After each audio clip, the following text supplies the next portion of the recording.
have Phil before the pledge, or Phil is remotely. I like to, I gotta take a vote to have Phil. I We have forgot what to- Tony's word. It's like extraordinary circumstances, for Phil to participate virtually in the meeting. All right. All in favor? Aye. Aye. All right, Phil, you're now okay to attend the meeting and vote. Thank you, John. You have a pledge of allegiance.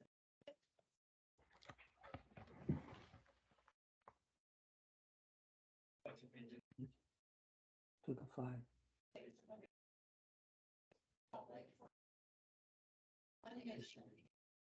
Indivisible. And justice for all. Okay.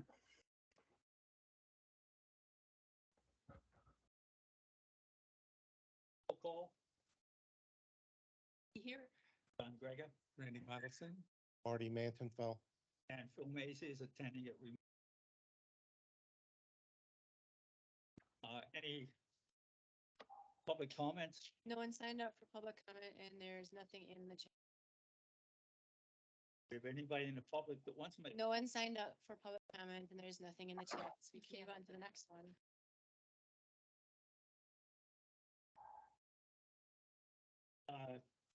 next item is approval of the minutes. There are some questions regarding the minutes. Randy, do you have a question regarding item B, safety and security?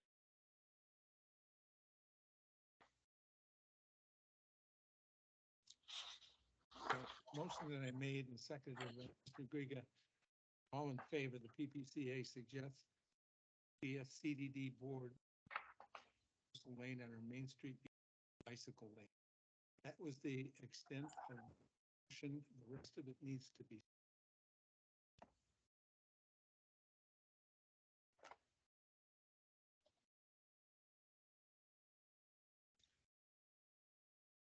All right, I also have a question regarding the minutes. Item 7. The subcommittee, being subject to sunshine laws. I think we're supposed to get a legal opinion on that. We have not received that yet. All right, but should we state there that we need a legal written opinion on subcommittees, all of the sunshine laws? They requested just a legal written opinion. We don't need it, you've requested. Yes, so that's correct.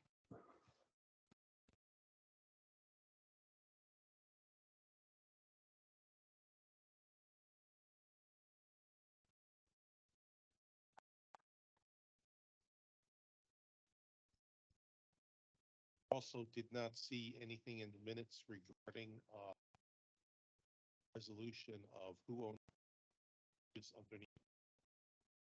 Asked for that. There wouldn't be in the minutes because there was no answer to that during the meeting. It's a. There wouldn't be anything. We haven't gotten an answer yet. Should we have it? Is there? The question is in the minute. I haven't read the minutes. Yeah, I missed it. I put in here, the bridges are Pelican Preserve assets and not CDD assets and not under. If there, my understanding is that the bridges are part of the road along to the CD, but that needs to be.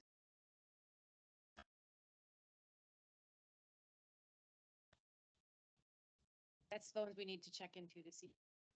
Not the one. You- Another- Let's change the minutes accordingly then. How do you want to word it? Where is that in here? Item E?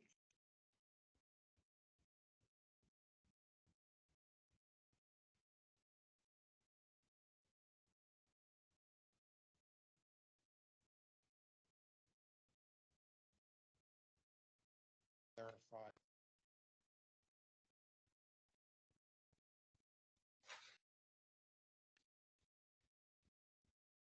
Item E.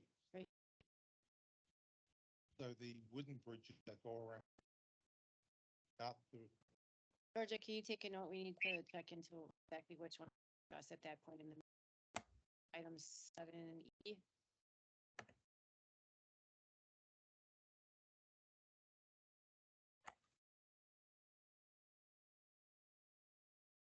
Bob Gephardt, if I could shed a little light.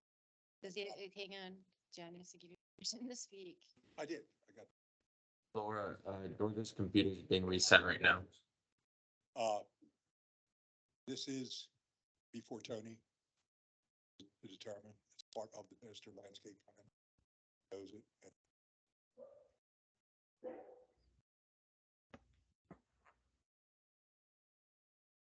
Now, should that reflect in the old minutes? I think the bridges need to be clarified in here, which it's just bridges, so we just need to do, we need in the minutes to clarify which bridges we were that they're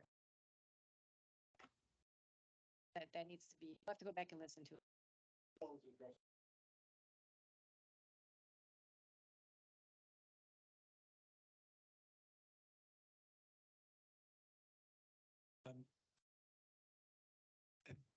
Thought that we made a delineation between those. Between the wooden bridges in the preserve. That bridge that's in the Brock. Right, that's what going we're, into that's the- what we're checking into is Yeah. not the vehicle bridges, but the smaller that we're, that Tony has as, Seems like that would Right. be a community. it would make sense, but as we're finding out, a lot of things aren't come out that way once we start checking into them, but Tony, that is All right. part of the review. Does that So, answer your question, Marty? yes, they're looking at it. Yep. Okay. Yeah, no, it's, I took it to Tony. It wouldn't reflect in the minutes because there is no answer yet. Should it be? We'll any check here? into this part here and I'll have them add that a request was made to clarify. Thank you. Put that in. Especially if it says no further discussion is needed. Possibly, depending on what the outcome is, yes. So we really don't want to approve these minutes as they are. Well, you can approve them with the suggested changes. Yes. Are you all right with that? You want to see, or do you want to see the changes? No, We can make the changes and bring them back next month if Randy? you prefer. Given that one of them was actually validate that that's actually. They already voted. Right, Well, I know. wanted to Yeah. vote on what was actually said. Did they vote on the full?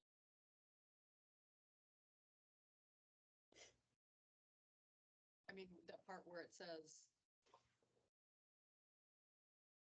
Where is it in here?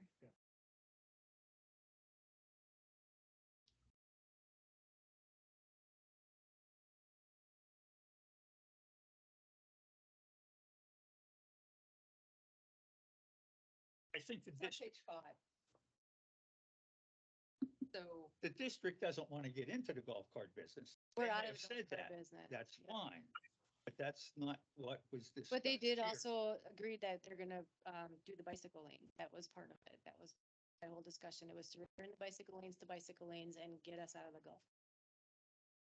But didn't agree to change that motion because somebody can't, we don't have the authority, have the authority. What do you mean ask Suggested- for? Well, you had talked about. No, we didn't We can't assign it to speak for them. that. No, we didn't assign it to them. Well, So there's what- nothing in there about, My view is this, if we eliminate that part about history, we need yet to get support Tetra Tech. Yep. Engineering work to get a There's- permit. Yep. We need to get approval from the supervisors, which hasn't voted on this yet. they have. There was a resolution that was put in. I did a task authorization request for Tetra Tech.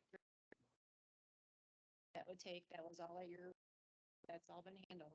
Okay, so if we get this accomplished, there should be no more. For the PPCA. Unless they choose to. So. Right. So. At that point in time, it's become, Right. my point is, it's not willing to sign off on that. Well- Because I didn't agree to that for the last. Reason that it's worded the way it is because for the district to not be involved in very long discussion. We are leaving it, the rules and regulations regarding golf carts inside of Pelican Preserve. That way they're always, we don't need to go back in. We, as the district, do not have the authority, anyone to have power on your house, on your golf cart. We can't do that. It's not, it's way outside of our, we don't have the authority to enforce it. We don't have we don't have require it. So that was why that was taken out. I don't know. All of that got put back in way in the day and neither did Tony. So we checked into, I mean, just like we as a district cannot require them to have. If you as Pelican Preserve decide that that's something that as your community you want, to require, then that would be a discussion you have to take up with the PA and you would have to internally enforce that, but we district will do that and cannot. Not, it's legally we cannot. Getting what we want. Yes, it's just worded a little Not different. Wording. But I do have a task authorization for Tetra Tech to give us what we need to get your bike lanes put back to bike lanes. And it just removes us from requiring anybody to, well, having that piece of paper that says that we can't enforce it, can't require it. Is it possible if staff, you guys did a lot of work and I was at the Board of Supervisors meeting and I remember Tony's comments to that.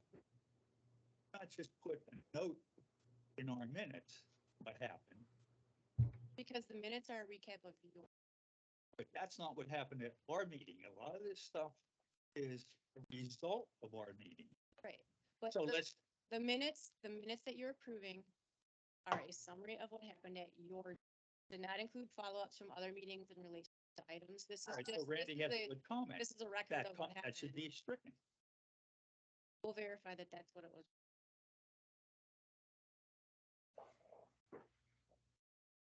Reason they didn't agree to it at that time. This icons in that lane. And district said, keep back, you overstepped the boundaries and they. Okay. I'd like to make a motion to own approve. I'll second that motion. Favor? Aye. I abstain. I wasn't there.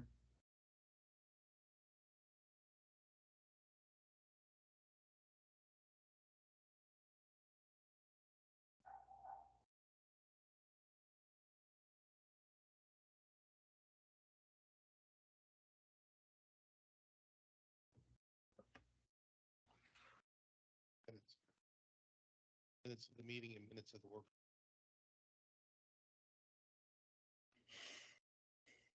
Any comments regarding the minutes? It's not on the agenda. It is, they're rolled together. It says step and regular. They're in the same line.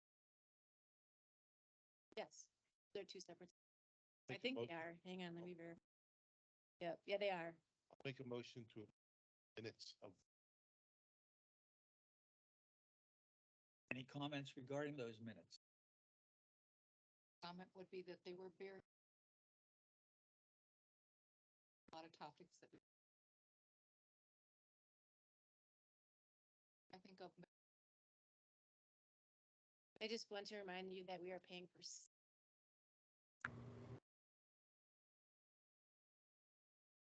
You get what you pay. They're not meant to be a transcript of being there. I understand though. If you would like me to investigate having more detailed minutes, I can certainly do that, but it's going. I don't have summary as long. No, I agree.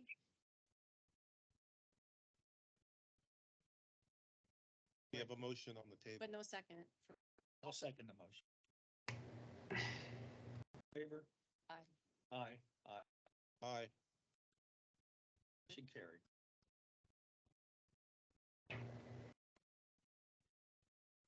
Okay, This next item on here is the February replenishment request. It says approval, but you really don't need to approve it. You guys gave me the authority to go through, verify everything, and then just bring it back to you so that you could see.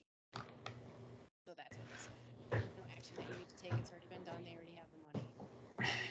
It was done last month. All of the invoices that are attached to this were all verified that they were paid, cleared the bank. You can see the difference in the April reimbursement because they were a little.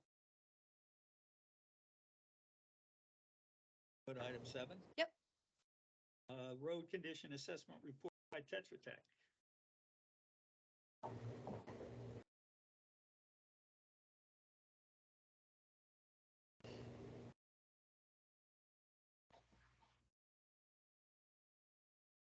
Items for discussion. I have not had a chance Did to read anybody this. read the whole 56 pages? Yes. Any comments? Got a big lift coming up here.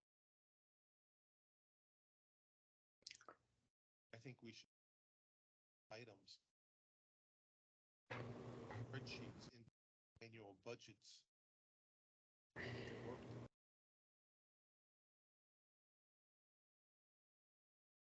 Put it in the CIP. It seems to me, I didn't read all 56 pages, but I read a good part of it.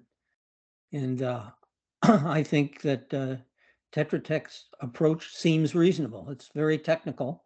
I don't know how we can override what they have recommended, but it looks to me like what they did was a very thorough job. They used up-to-date procedures, and I think the recommendation as it is looks good. Well, I have to agree, they did a very thorough job. Okay, so if I understand, not that you've decided, but right now the recommendation is to take their spreadsheets and incorporate.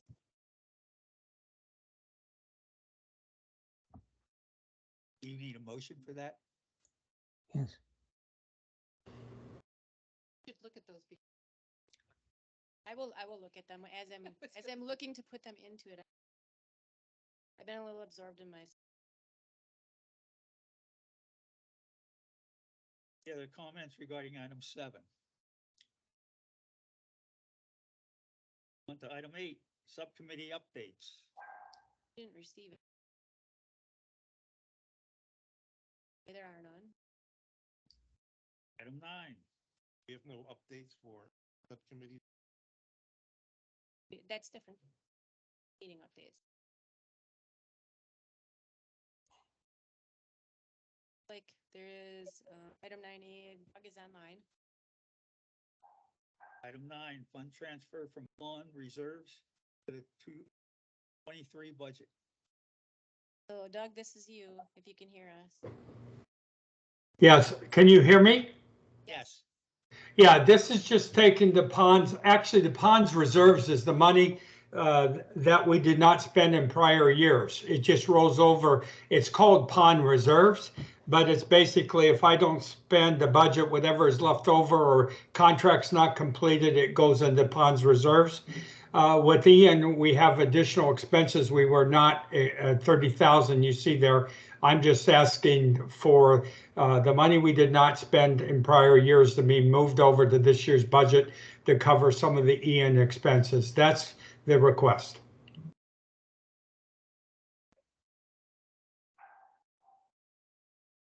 So your request, I know you and I had spoken, is to transfer $31,000 from the ponds reserves line account to. To cover those expenses you just saw there. Right, but I forgot we didn't say where we were gonna put them. Do you want them dispersed to match up to your sheet? No, I just put, for right now, you can just put them in aeration. Okay. I know that's where most of yours went.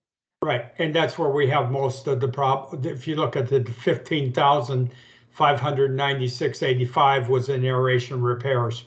That was over half of the number.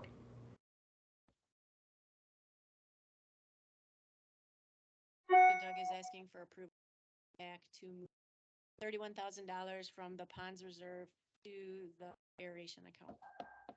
We need a motion. You don't need, if you want to be formal, you can. I'll move that we, I'll second that. All in favor? Aye. Aye. I'll make that happen. Anything else, Doug? No, well, we do have it, Laura, do they have to discuss, how about the task authorization for a couple days of Tetra Tech to prioritize our next step in the pond erosion that was presented multiple times?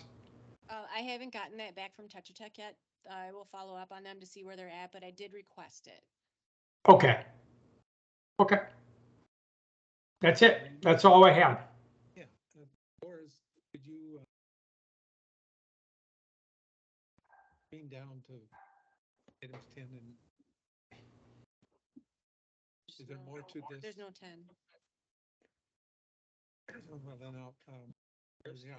There they are. Oh, I thought you meant item, Yeah, I'm but I sorry. thought you were talking about, Okay. I thought you were Yeah, talking about give agenda them a item chance. 10. Sorry.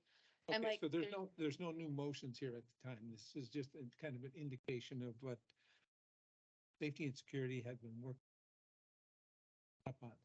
In April, Dean Groves and I had a virtual meeting with of the district, Florida Transportation Engineering and the and Tetra Tech to further talk about some suggestions, questions for Tetra Tech in terms of this of the Prado roundabout, Cypress Grove. After that discussion, I think it much agreed that recommendations in the drawings would hold as they were, and we expect to be filed with the city soon. We've received a few different. Randy, can I ask that you, Potential in fact, this is for everybody, can you talk directly into your microphone, please? And your mic is on, just speak into the mic. That one I think is. I'm having difficulty hearing the meeting. I know I'm often the guilty party, but It kind of sticks to the tip. Yeah, try it. Can you hear me now, Phil? yes. Yes. Okay. And by the sorry. way, Phil, you're the only one I could hear clearly. Okay. It was me. Okay, so Phil, there was a follow-up requested meeting by the district, Chelsea specifically to, I don't know, vet, I guess, the drawings and suggestions that Florida Transportation and Engineering had made for the roundabout at Cypress Grove and Prado Drive. Mhm. The upshot is that it was pretty much accepted finally that we would leave those drawings as they were and had been accepted, and that we should be in a position to file for a permit with the city very soon. Do we have a cost, Randy? Yes, the cost we approved, I think, was up to $26,000, if Okay, memory good. correct. That reminds me.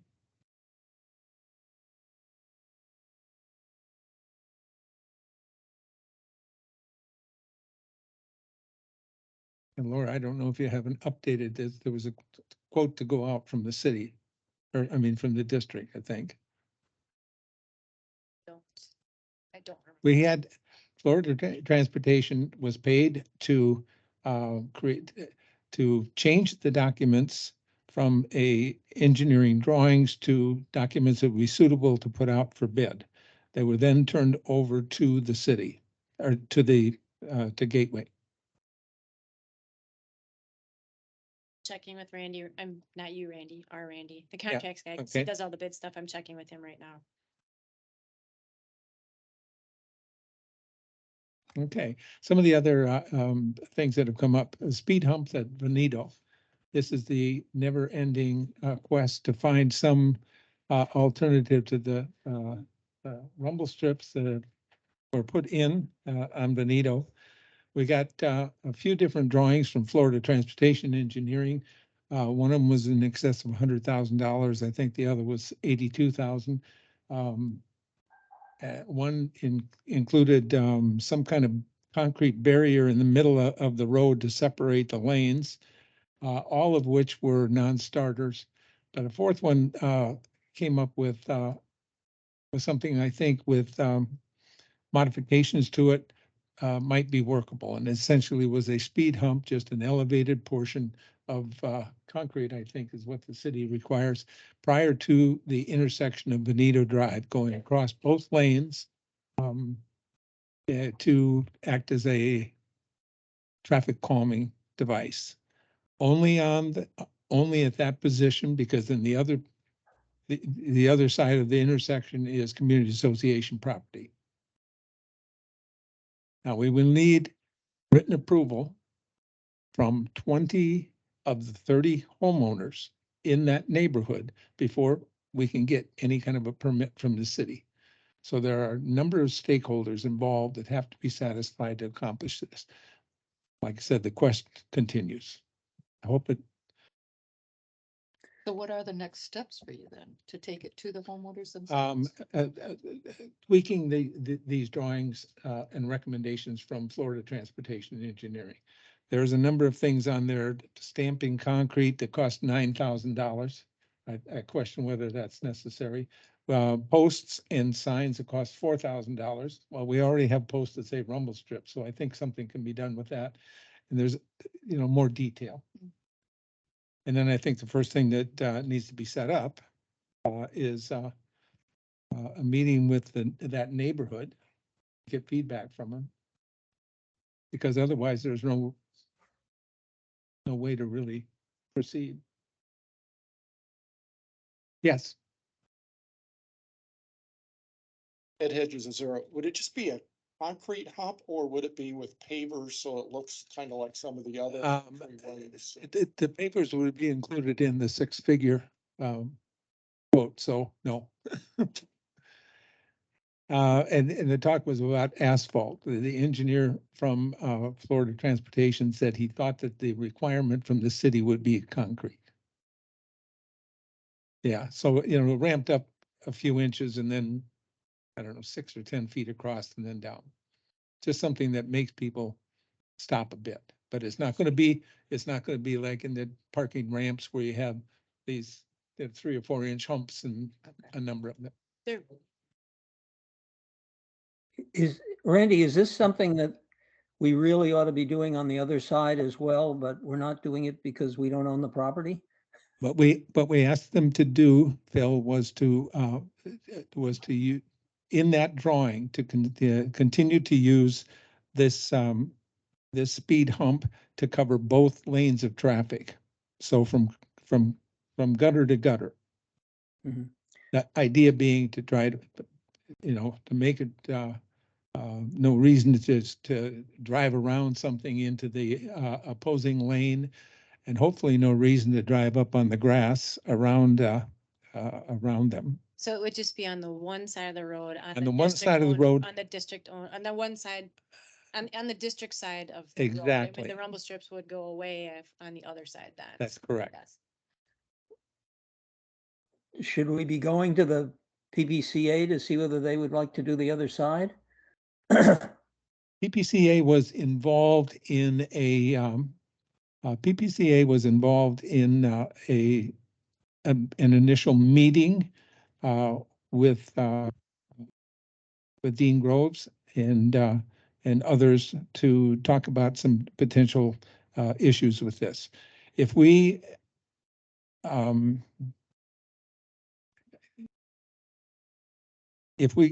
confine our improvements to the district's road, then I don't know that we have to get permission from PPCA, although I suspect that they'd be delighted to remove the rumble strips on their side of the road. But will the traffic calming, I mean, so we only will be calming the traffic in one direction, is that right? No, That's correct, because if you look at it, Phil, if you're parked at that stop sign and trying to exit out of Vincenza, you have it, I would guess, at least a quarter of a mile of visibility looking down toward the town center. I suggest that there's no issue with, a lack of visibility or concern of somebody pulling out of that driveway, as there would be on the other side. Okay, that's what I was interested in. So we think it's adequate to just do the one side. yeah, I'd like a clarification on that. You said from curb to curb. From So curb- it will go on from- both coming in and going out. So it's That's right. across the entire road. That's right. It would be like if the road is this is the road, You got 2-lane Here's the road, it road. covers both it would lanes, go across the whole. Right, road, both right, ways. I thought- Okay, yeah. only westward Right. toward the town center, in front of Vincenza. Right, right. So like as you turn in where the first set of rumble strips is, somewhere in that area, it would go all the way across the road. Okay. And the reason for that is that right now, a lot of people are driving around the rumble strips, so now they're going in the opposite lane, which is against the law and potentially dangerous. Right. so that Well, sounds, eliminate the possibility that they can do that. It's only against the law if they get caught. Or when you're standing there and they go, I know I'm not supposed to do this, and then they go around anyway. that sounds good. I mean, it would calm traffic in both directions, which is what we're trying to do. Yes, Okay. and going eastbound, they just have to slow down before they get to the intersection of Pelican Preserve Boulevard, Right. which is not a bad thing either. Mm-hmm. Yep. My comment on this is that, do you really need concrete? Well, the city gives us an idea of what we have to do. I'd question that. Well, we will. We will, We but this also is have- what the engineers suggested that the city will require. All right, And- Randy, I think we also have to look at, cars, various types of rumble strips or concrete, whatever we use. Their suspension is fine to go over those type of things. Golf carts are not, and that's been my biggest concern, and that's why a lot of the golf carts try to avoid the rumble strips and stuff. If you hit that at a certain speed, you can have problems with your golf cart.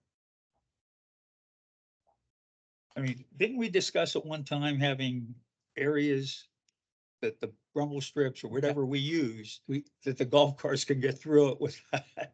We did, and had a meeting with the Vincenza neighborhood about creating a 4-foot space so that golf carts could avoid that rumble strips and also bicycles.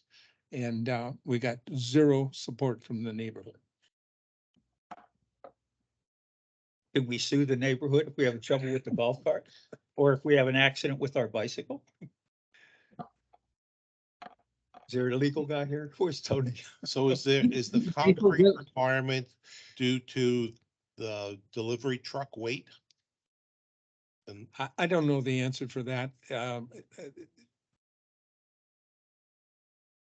Only that Florida Transportation and Engineering's had told us in a response that they believed that the city had a requirement for concrete as opposed to asphalt. And to answer your further, John, the idea of this is just an elevation. You ramp up for 3 inches or thereabouts, and then you can drive 6 feet or so, and then you go down. You ramp. So it's not the rumble strip thing. Oh, so it's a ramp, It's yeah. which so is probably better for the golf carts. more like. Right. It should be. The other And- thing is that we get a lot of complaints by the individual homeowners right on the corner. Rice is their last name. And Mrs. Rice suggests that she can't use her guest room because the noise created by these rumble strips. I think this is a good solution. People will have to learn when they got there on their golf carts that they got to slow down, like everybody. We'll have a sign, I assume, that will say speed hump or something. Actually, the speed hump would be fine, Phil. That should not Nice affect the and- golf cart. Yeah, they're nice Yeah. and kind of. That should not affect it. Ish. Yep, I think that's good. Sounds like a good Good solution. idea. Well, there's more work to do, but we started to take a look at the drawings and say, eliminate this one, the speed hump coming from the town center and eliminate some other things and so it's a work in progress. Okay, so we haven't given up on. Good. We're looking at some lighting improvements at the gatehouse, and this is specifically, some recommendations have been made to enhance the lighting specifically on the gatehouse and maybe immediately around it. This would not be a very expensive project, but, the idea is to, just illuminate that area a little bit better. And, pavement markings. The pavement markings on our main streets have become faded due to the ultraviolet light. And so the committee has been talking about whether or not we should have the pavement markings refreshed. And this is something that a quote has come in for about $40,000. Covers about 16 miles, I think, of street. I could be wrong on that. It's, yeah, maybe I don't have the right thing, but it's a cost of approximately $40,000. So the question is, do we do it in one or two phases? And if this committee would feel it would be justified to do. So it hasn't been brought to the committee as yet, but it is something that's being discussed by We will want to make Safety. sure that we tie it into the Tetra Tech road repair. If we have a road being repaired, we don't want to be refreshing. So we just need to make sure that we're not, We need to integrate those schedules. good way to put it. well, then it could be a long time. Do anything. Or we Yeah. just make sure that we peel off the first couple that they are going to do next year if we decide to move in that direction. Well, it could be done in Pelican Preserve, it could be done on Cypress Grove Drive, Right. so it could be done Yeah, in portions. The companies that do this, of course, recommend that it all be done at the same time. But if it's done every, in 2 years back to back, we just have to do it more frequently. So I Well, don't know, it's some, And who knows if their price would go up appreciably if you divide it into multiple segments too. They could just, we'll just have to look at that. Well, there is, and this was for paint with glass beads in it. There is another type of material that was quoted that's twice as much. And I think it's those kind of reflectors that are added to it. So, Thermalized, yeah. yeah, thermoplastic reflectors. Does So this also that's need to another be, thing under consideration. does it also need to be coordinated with anything we're gonna do with regard to the bike lanes? I didn't We understand. want to know if it needed to be coordinated with what we're gonna do with returning the lanes to bike lanes. Cause that would require some painting as well to remark those. Right. I guess we need to take that into consideration, Phil. Yeah, I think so. Because if we're gonna That's- be doing that, it's something we might as well, roll into the job. And that's what I had to share. And are the timings that you've got on here, are those? They're based on just Yeah. what you're hoping? Yeah. Then there's nothing firmed up on any of these. Well, the Prado Boulevard is in the works, so. They said that this was supposed to be, documents were supposed to be. So the district could. Put it up bids. Right. Is that to correct the flooding problem on Prado? Is that it? I didn't hear his comment. Is that to correct the flooding problem or the brick Oh. flooding the flood- problem on? Yes, Prado? I can address that. Phil, what happened with that? It was a pilot project where No. The Prado HOA, Dave Hamilton in particular led this. He got his, HOA to come up with $100 to buy paper bricks.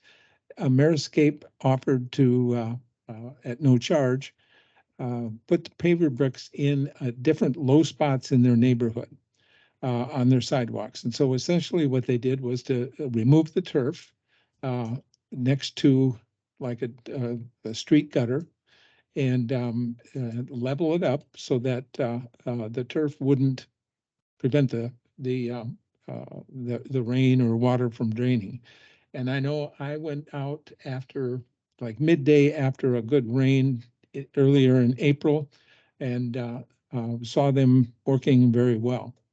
So they had 3 of those put in place, and it seems to be a low cost, effective way of preventing ponding on some of these sidewalks. Mhm. And it's something that this group, I think, should consider further. One particular spot that is on Pelican Preserve Boulevard between Solero and Matarita Drive that's particularly troublesome. Will the safety and security be recommending something with regard to that? Well,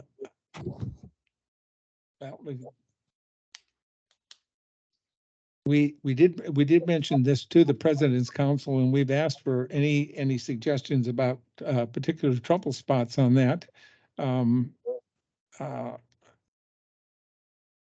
Currently, what is being done is a grinding of about 80 different spots where the concrete is uneven. If it has a quarter inch or higher. But this particular pilot project has been shared with the presidents, but we haven't moved beyond that at this point. The grinding you're talking about, is that on the sidewalks? Yes, Okay. And that we've picked areas where that needs to be done, is that right? yes. Now this is Gator Construction that has gone through and done an evaluation of that, and they did a measurement. Anything that's over a quarter of an inch difference in the height of the adjoining segments of concrete would be ground down. So this is on the O&M agreement, and in the works as we speak. Okay. And this is, once again, to from a safety issue to try to avoid the chance people could trip and fall. As a person who walks at night, I appreciate it. Randy, I have a couple of other things. I kind of had listed down some of the projects we're working on, and if we could get just a quick update on them, I'd appreciate it. I think some of them may be done. I just haven't caught up with them. The generator in the guardhouse, is my understanding correct that you just have to get the final couple of feet of pipe there to get the gas? Yeah, Phil, let me invite Jennifer up to address that, because it's something that we followed up for months now in terms of trying to get the gas company to react to that. And let me have Jennifer give you her latest update. Hi, Phil, it's Jen with KW. Tico Gas came out, they had their subcontractor last week doing the boring underground, so we've got the main gas line in. The meter was installed by Tico, on Monday. I contacted West Coast to see if they could recommend a gas plumber, I guess, that can hook it from the gas meter to do the second stage gas line to the generator. So they suggested Blossman. Unless That's you, the part of the generator thing. I thought we were supposed to let them know when that was in. no, I went back to the proposal, and in parentheses, it says they will not hook up the gas Gotcha. line. So we've got to find a gas plumber. So if anybody has a gas plumber other than Blossman, let me know. But we're weeks away from getting that done, right in time for hurricane season. Okay, and there was one additional item to that. I think we got a promotional price if we put in a gas water heater. Water heater, yes, I think. And is that going to be part of it? I was working on. Yeah, so if we want, cause Yeah. they do need a clarify on that. water heater in there. Okay. On that together. They were. So nearly a year later, looks like this is gonna get done. Not, Sadly enough, that's. Considering the timeframes that they gave me for this, it's only about maybe 6 weeks longer than they said it was gonna take, which in the grand scheme of things with the hurricane isn't so horrible. When we first started this whole process with the generator and it kept getting pushed out, I'm like, yeah, there's. I- It seems like forever, I know. I, you know, I. It took a long the time. Invoice, that Scott Charnock used to, you know, to order the generator. Yeah, And it was but about this time of the year. yeah, The hope was to have it done before. hurricane season, the yeah. main part of hurricanes. Originally, they had promised that it would be done a little earlier and it kept getting bumped out, but Do we need any other updates on the O and M agreement? How about the light at Pelican Preserve and Cypress. Cypress Grove once again? So again, the a year boring and- was done by West Coast Electric subcontractor. Chelsea and I had to go out and meet with Dean Groves on that because they kept hitting, rocks. And they weren't able to get it all the way through from side to side. So, they moved it over just a little bit and they were able to get all the way through. I contacted West Coast and, hopefully we'll have that street light here, soon. I think it's on its way to be installed. So we're fingers crossed, we'll have it here by next year anyways. Okay. I thought we had all the parts in December. Thought we Oh, had. okay, okay, I'll I check, believe I'll check it's with been- West Coast. Was it? Okay, Yeah. yeah, It's just, yeah, we had the parts, but you know, Ian just put everything, terrible. all of our small projects on the back. burner. Yeah, we just had to approve another street light in Palazzo. I had thought that was already resolved. Apparently it wasn't. So, Laura signed off on one for, Palazzo, completely irreparable. So that one's coming as well. it was like $9,700. Yes, they're not It's cheap. not It's cheap. a replacement. Back to the Okay. gas line on the generator. Mhm. Okay, any licensed plumber can do that. And part of your building permit, you're gonna have to do a drop test on it before they're gonna be allowed to hook it up to the generator to make sure there aren't any leaks. Okay. I'll hire a professional. I promise. A plumber, Use a lot of soap. he's gotta have a plumbing license. We do have most of the street globes too up on, so everything within the community is done and I'm only missing 4 globes on tree line out by C5 residences. We're still missing some on Cypress Grove. Cypress Grove just got done, I think it was last Friday they were out here I just went out and counted them on Monday, but let me know if you see any. I just did another inventory and the only ones I found were on tree line right in front of C5 residences that needed to be They done. don't need them. Yeah, no, they don't. The couple of other things, it seems to me at one point, we had discussed possibly looking at getting, county sheriff's, patrol people in here in replacement of the city people because they don't come out very often to check on speed limits. Have we discussed that at all, Randy? Is that on the agenda? Wasn't that discussed at the last meeting?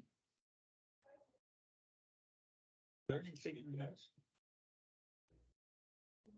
This is Bob Yeppert from Breno.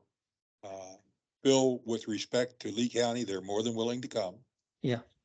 What the only holdup that I'm aware of, and it's being worked on, is for Lee County to get the agreement from City of Fort Myers that will allow them, you know, the two don't want to be in conflict. Right. So we have the Sheriff Mancuso's name his guy, and he's the one that's spearheading the contact with the city so that we're not stepping on anybody's toes, and then we'll make the change. But the Okay, so- budgeted money is there, everything's done. It's just to get the two municipalities to agree, because Lee County wants to do it, and the City of Fort Myers does not want to do Okay, so but it's in the works. That's the it. point. It is in the, it's an active project. Okay. And Phil, just as an update, Don Bickle is in the process of trying to sell his home and will be relocating out of state. Daniel Clemens has just joined the Safety and Security Work Group, and he is a retired police officer from New York. He has contacts in the police department and I think has also made some contacts with the sheriff's department. Um, So, there should be some continuity, I think, even though we have, different people, interfacing with, law enforcement. Mhm. I have happened to notice and had somebody else mention the same thing that we're seeing more, sheriff's department cars driving through our neighborhood. And I'm not sure, uh, if that's a result of any direct, request, but the community officer that attended the president's council meeting some, months ago may have had something to do with that. Mhm. Mr. Grega, Dean Groves is online and he's raised his hand to speak. We just have to. Is it okay? I'm sorry? Dean Groves is online and he's raised his hand and requested to speak. Absolutely. Okay, hi, everyone. Thank you for recognizing me. I'll just be really brief. There were a couple of comments I wanted to respond to, questions I wanted to respond to when Randy was speaking earlier. I think, Phil, you asked a question about on the pavement markings and the bike lanes. If we were reestablishing the bike lanes, would this pavement marking refresh affect that process? And uh, the quotes that were obtained from the various vendors were to refresh the pavement markings that exist today. So the shoulder lane, where the 4-foot shoulder lane, which will likely become a bike lane in the future, the white line, the solid white line, would be painted as part of this process, and to add stencils to the bicycle lane subsequently is, something that any of these vendors can do. They have the stencils and one does not impact the other. They can add the paint at a later time for the bike lane. So that shouldn't be a concern or a reason not to go forward with the pavement marking refresh. The way that the bidders had broken up the bids were, and it really only affects the main boulevard. So Pelican Preserve Boulevard from tree line to the four-way intersection at Veneto was one phase. From that intersection to the end of Pelican Preserve Boulevard was a second phase, down to the roundabout at by the end of Pelican Preserve Boulevard was the second phase. And then the third phase was Cypress Grove Drive from Pelican Preserve Boulevard to the Prado roundabout. This did not go into the neighborhoods, so any pavement markings within the neighborhoods were not going to be addressed by this contract.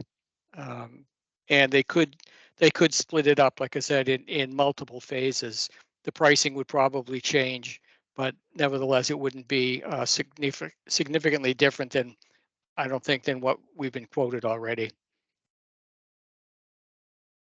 And what were you quoted? Oh, we got a total quote of 39,171 from DG Pavement for all of the boulevards, if you will. It was about $14,500 for one segment and $24,600 for the other two segments. But add them together, it's just under $40,000. Thank you.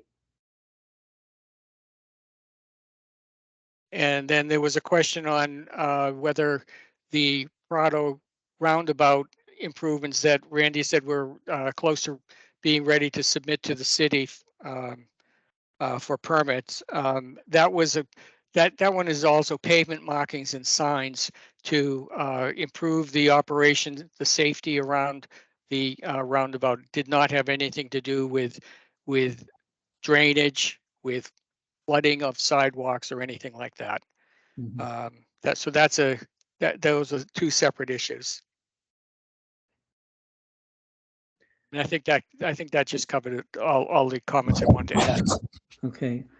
I had one other question. We had in the past, and it may be something that we don't feel it's important, we don't even want to work on it, talked about the speed limits in the community. We've got, different speed limits, 15 miles an hour in most of the neighborhoods, 25 out in the Prado area, and of course 30 on the main drags. Is this something that the SNS is going to look at, or is it something that we feel it's not worth the effort? We haven't really discussed it, Phil. My personal opinion is that changing speed limits is a process. I'm not sure that too many residents pay attention to the speed limits anyway. So I'm not sure that it's worth going through a process to change the speed limits just for them not to be adhered to. The 15-mile-an-hour limits in the neighborhoods are the difficult ones because they are unenforceable. So to get to the point where they could be enforced, they would need to be increased to 25 miles per hour. It seems counterintuitive to me to raise the speed limits in our neighborhoods to 25 so that we could enforce the 25-mile-an-hour speed limit with tickets. But to me, if we have a 15-mile-an-hour limit and 85% of the people driving comply with the 15 miles an hour, it's better than raising it to 25 and have everybody driving at a faster pace especially through the neighborhoods. But that's my personal opinion. We have not really addressed it as a committee, but we certainly can. Well, that's fine. If I'm just asking whether you've addressed it. If you don't feel it's worth doing at this point, you got a lot of other things on your plate. I think that's fine. Thank you.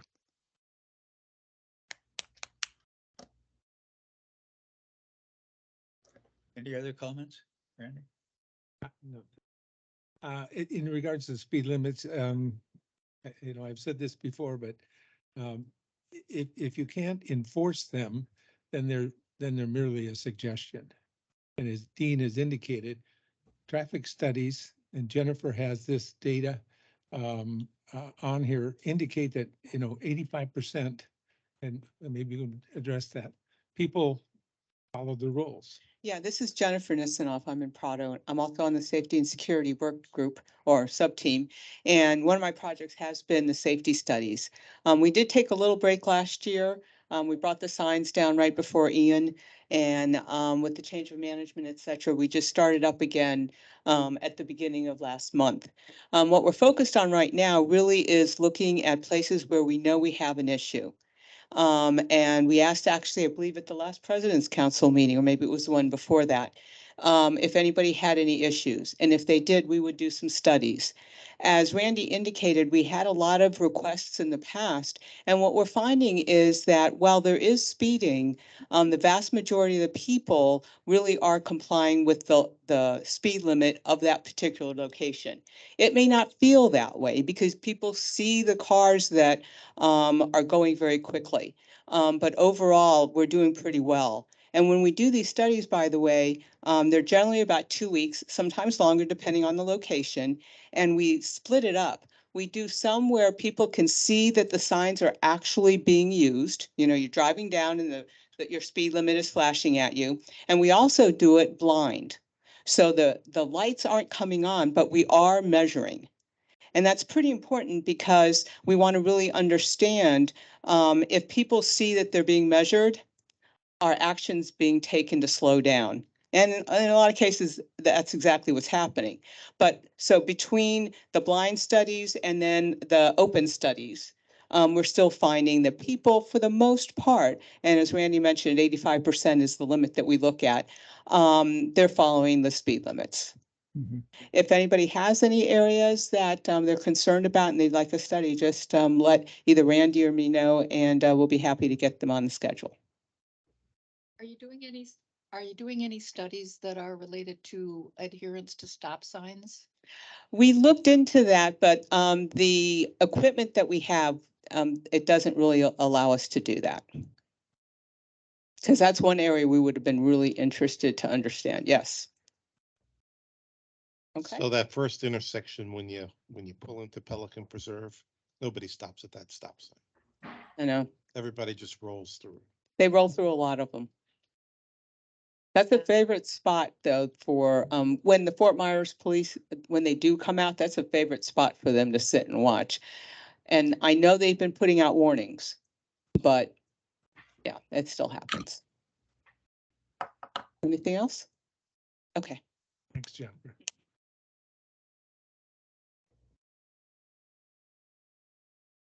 Any other subcommittee updates? We're on 9B, are We we passed not? it. Those things should have been under subcommittee updates. Just want to point that out. So maybe have those sent in to be put under subcommittee updates for next time. Those are perfect examples of what would go there. Yep, So yeah, we're on 9B actually. right. Project identification Yep. and prioritization. I have a number of comments or questions, but I'll be quiet until others do these. I think Peggy's done an excellent job on the ponds ones, but I've got some other ones that I'm not sure quite who's in charge and what we've done. That I'd like to just get everybody updated, myself included. Why don't you go ahead and tell us what your thoughts are? Okay. First place, do we need to do anything more as far as the rules on the boardwalk are concerned? Do we need to publish something? Or is everybody comfortable that people are adhering to the rules on the use of the boardwalk? As I recalled, one of the meetings that we made the determination that we're gonna change the signage to just say ADA compliant. Pedestrians and ADA compliant.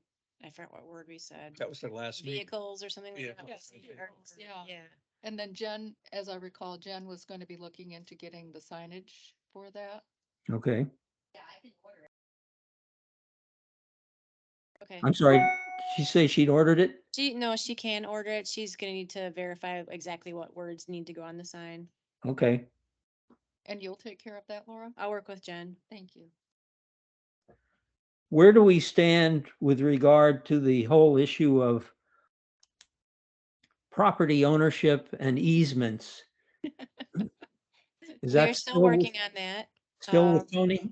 It is past Tony now. Mr. Geppert and myself, were at, Pelican, or at Passarella on, and Peggy was there too, on Monday. I'm trying to like, who was else sitting in the room? That was like forever ago. We were there Monday afternoon and Passarella is going to take all of the documents that they got from Tony along with some additional documents, that survey documents we got, for the golf course, which will be very helpful. The request was to identify the property ownership in 4 different colors. One would be for the CDD, which would include what you guys call shared. I don't know why. So if it's our responsibility, it's one color. One color would be for the PPCA responsibility. One color is for the golf course, and then the other color would be everything else. So HOA, private, whatever it comes in, it would just be everything else. So once that's on there, we'll be able to layer that in. So when we go to do bids, or if there's questions about something, they can pull that up, click on that particular layer and say, click CDD. If it doesn't get highlighted, not ours. And we'll be able to tell exactly who owns what. So they were given everything they need. They are working on it. I don't believe we got an ETA from them. You can correct me if I'm wrong, but I know it's a pretty heavy lift. This is Bob again. I got an update today. We'll have the document in our hands by tomorrow. Really? The first document. Now, Oh, having PDF. said that, this is the first blush. What it is going to do is show us those areas that we don't have the legal right to maintain. They may belong to Avila, it may belong to somebody else. So from this first document, we will then create a list where we contact all of the other than PPAC areas, other than district areas, and either get an affirmation, an easement, or a license agreement so that we can continue I to think- maintain it. if we want it, Yeah, I think you're gonna look at, we need to have a discussion discussion to see. about what the we wanna areas do. that are identified as not belonging to the district that we've been maintaining. And then decide from there, do we want to go after an easement? Do we want to just say, look, we've been taking care of this, it's no longer ours. We're gonna give you 60 days to find some way to take care of it and move forward. So that'll be, once those have been identified, we can discuss. And all that effort will come back to you guys, come to Pelican. So can we expect this as an agenda item for our June meeting? Is, if I have something to present, yes, I'm hoping that'll be the ready for June. Yes. You'll have it. So it is moving forward, Phil, glacially, like everything else in our community, but it is moving forward. Good. Okay. There's a lot of work involved. in This this. is a It's like ton of digging legal through work. pages and pages and pages of surveys and titles and easements and all kinds of things. So, Side agreements. yes, and like little, you have to read everything in the fine print because they like to hide it and it's not always in the same place in all the documents. So he has to pretty much read every paper from every transaction of. It's been happening since last August, I've seen the stacks that he's been pouring through. but we're getting there. Will we have a link that we could look at this? Eventually it'll be open. to the It'll whole be on community. your PPC. We're It'll be on we're your not PPC ready to be site. there yet, but it'll be part of the GIS for the community. Okay. And speaking of GIS, would it be helpful for this group to have an education session on accessing the maps and the layers? We've done that about 3 times and it just absolutely needs to be done again. Okay. Not only for this group, but for all of our residents, for everybody. There's a wealth of knowledge there that we have that's available to them. And one comment, because it came up in the president's meeting today, before I get off of this. Ownership is different than maintaining control. When you look at LIPA, it'll tell you who owns a piece of property or something. In which case, I think all of the ponds are owned by the golf course. But that's completely different from the management and the control of it, which is a responsibility of the district. So you can't just look at a map from LIPA and say, oh, that's not ours. We don't do it. We are so far from Right. there. There's lots of So easements just and as an right away. education, And LIPA lines are usually not right. They're close, but Will Bob, will this review differentiate between control and ownership? yes, I believe the only thing we're really interested in is whether we have the right to do something, Phil. I particularly don't care who owns the piece of property. Right. If it's something we have historically maintained and if it is something we want to continue to maintain, and Okay. if the owner gives us the right to do that without cost. Okay. Okay. I have a couple of other items. We have made the decision, I think, that we eventually want to sell the property at the juncture of Colonial and Tree Line, where that monument is. But it's going to take some time. We don't know how long to do it because of the thing being tied up as far as bonding is concerned. The question I have is, do we want to maybe dismantle the monument so that the cost of maintaining that property is reduced? that would be something that would have to go in front of the Board of Supervisors since that's a district asset. I understand. That's the reason I'm bringing This it was up. also- Phil, I think this was also discussed. Isn't there a possibility, for example, of, we don't need the fountains going, but we should keep it painted, keep it clean, Minimal maintenance to keep it looking nice. right? Yeah. I mean, because the biggest cost, I believe, was the fountains, right? Yeah, John, this is Doug Zanner. We this year we will spend around $20,000 between those 2 fountains on the Colonial and Tree Line and the one going into our, Pelican Preserve. This year we will spend about 20,000 and I think it's even a little more next year. Can we reduce it in any way if we minimize our care of the one? We don't want to do it in the one coming into the Right. community. I think we could cut our cost in half, Phil, if we just stop maintaining the 2 at Colonial and Tree Line. But you're saying stop maintaining them entirely? No, the Colonial and Tree Line, those two on there's fountains in those monuments. Yeah, okay. Well, will the tenants have anything to say about that? We have renters there, right? They pay taxes. We have It's not a renters. tax item, I don't Where, think. Martin? No, I mean, it seems to me if we can figure out a way to cut the costs of maintaining them, we ought to. Yeah. wait, you're saying that tenants at the, Right, the commercial tenants in the property there, will they have anything to say about? Is there something there could we, in their lease that says that will maintain those cornerstones? Well, I don't think we're suggesting abandoning them. I think we're just suggesting not to turn off the fountains. Yeah, exactly. I mean, that's one of the suggestions to save money. Right. But We would if- still keep them painted and landscaped and everything like that. It would just be to turn off the water feature. If, let's say we made the decision to turn off the fountains, and let's say the tenants want them, can we ask the tenants then to pay the extra cost? Don't know. I would have to check into that. I mean, that could be a way to go about it. But I mean, the biggest expense is the fountains.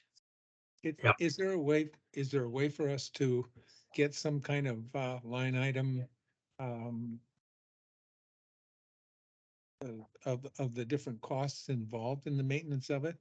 I'm thinking about things like putting up Christmas lights, where they have to bring a ladder truck and things like that. Are there things that we could identify and eliminate? Boy, it sounds like Scrooge there. That's what, oh. See, sorry about that. That was good. Thank you, John. Cece Haas from Casella. Just a question. Can we just remove our name so that if we do reduce the service to them, that at least doesn't make us look bad? I mean, because somehow people misunderstand. They think that's us. I mean, they drive by, it says Pelican Preserve. So the question is, are we allowed to remove our name if in fact we do stop decorating them at Christmas or whatever? I don't think decorating of Christmas is a big expense at all. Well, Then I'm we- I thinking mean- that as an You'd example. be surprised. I mean, there's, Yeah. they're And the labor to put it up and take it down and yeah. I mean, store they it. they and- bring it Yeah, up I was with a- surprised. With yeah. a bucket on it. John, that's gotta be Oh, so costly. Could we request a line item for the maintenance for that area, inclusive of fountains, landscaping, decorations, electric? It seems to me, I remember that we had, in the past, had paid upwards of $30,000 a year for maintenance of that. Wow. It needs to be broken down. Yeah, exactly. Yeah, Peggy, I'll get line item detail because I think right now the maintenance is lumped together on the two on Colonial and Tree Line and the one into our into Pelican Preserve. I'll separate them so at least we know as opposed to just an approximation of half. I'll get the vendor to separate them. Thank you, Doug. I mean, you could look at going as far as tearing the whole thing down and just mowing the lawn.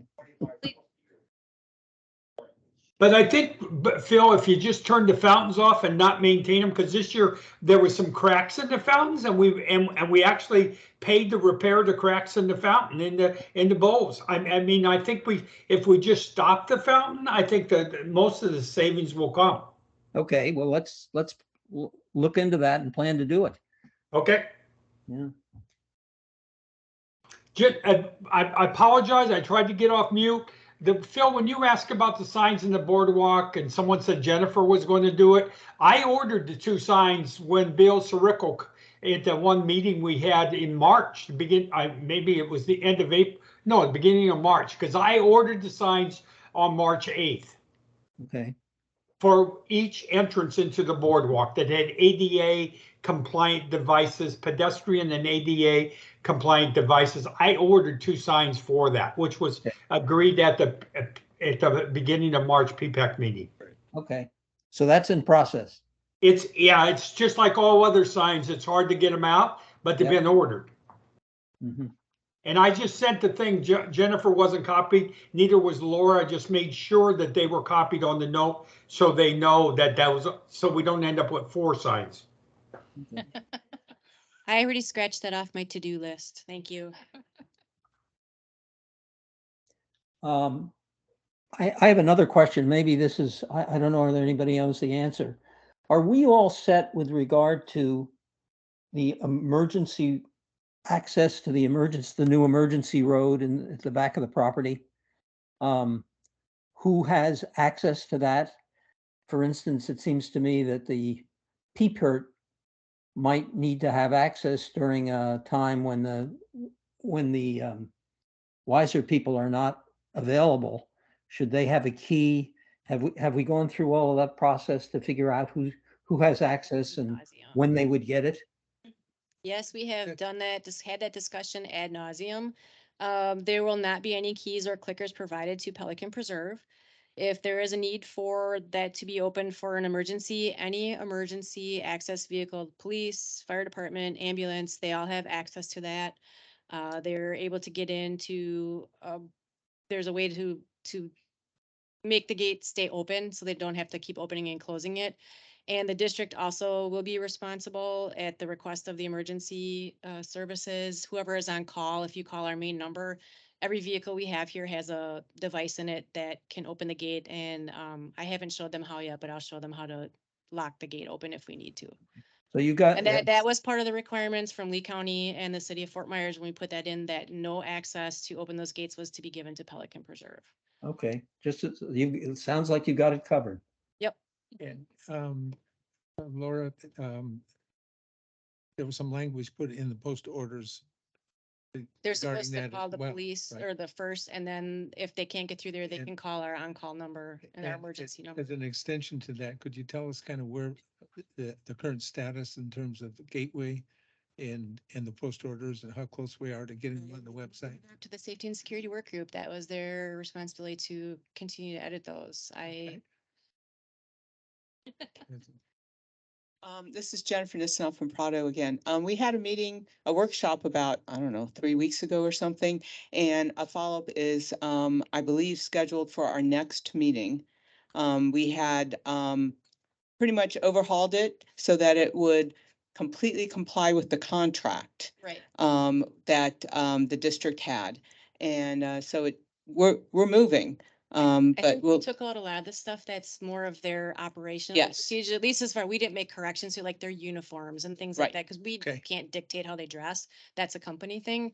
So the portions of the post orders that were applicable to district assets and the contract were modified. Okay, right. and so will that corrected version come out from the district? Once the safety and security subcommittee is comfortable with the language that's in there, then we will need to meet with Wiser as well, just to make sure that everybody's all on the same page, and then Okay. that will be published, yes. All right. Yeah. Yes, Well, well, PPCA, no, because this is district assets, but yes, Knowledge of what's being.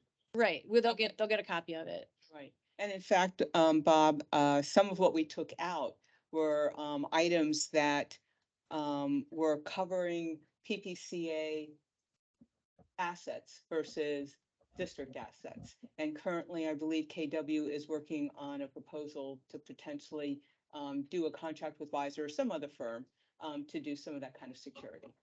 We needed to break it out. Right.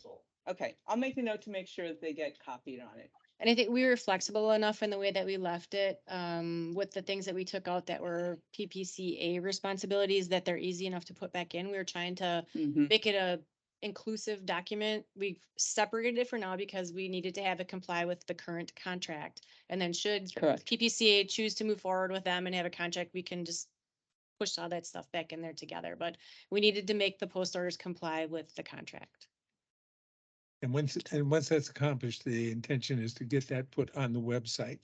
That We'll was make my it available, understanding. you know, Yes. via communications so that everybody in the community, all the president's council and others will be made aware of that. Then you as a community will know what the expectations of them are. Yes, Is- and, Yes. and I believe some additional communications, because there is a lot of misunderstanding about access control Versus versus security. gated community Yes. versus security Yeah. versus, yes. And yeah, Yeah. those were some, I will say that we I had know it's some. obvious, but since we're doing this work, it's probably a really good time to try to emphasize that again. Yes. Yeah, we had some very, very good conversations with the Safety and Security Subcommittee. I think they were very productive. Mhm. So I I do commend you. too. You did a great job.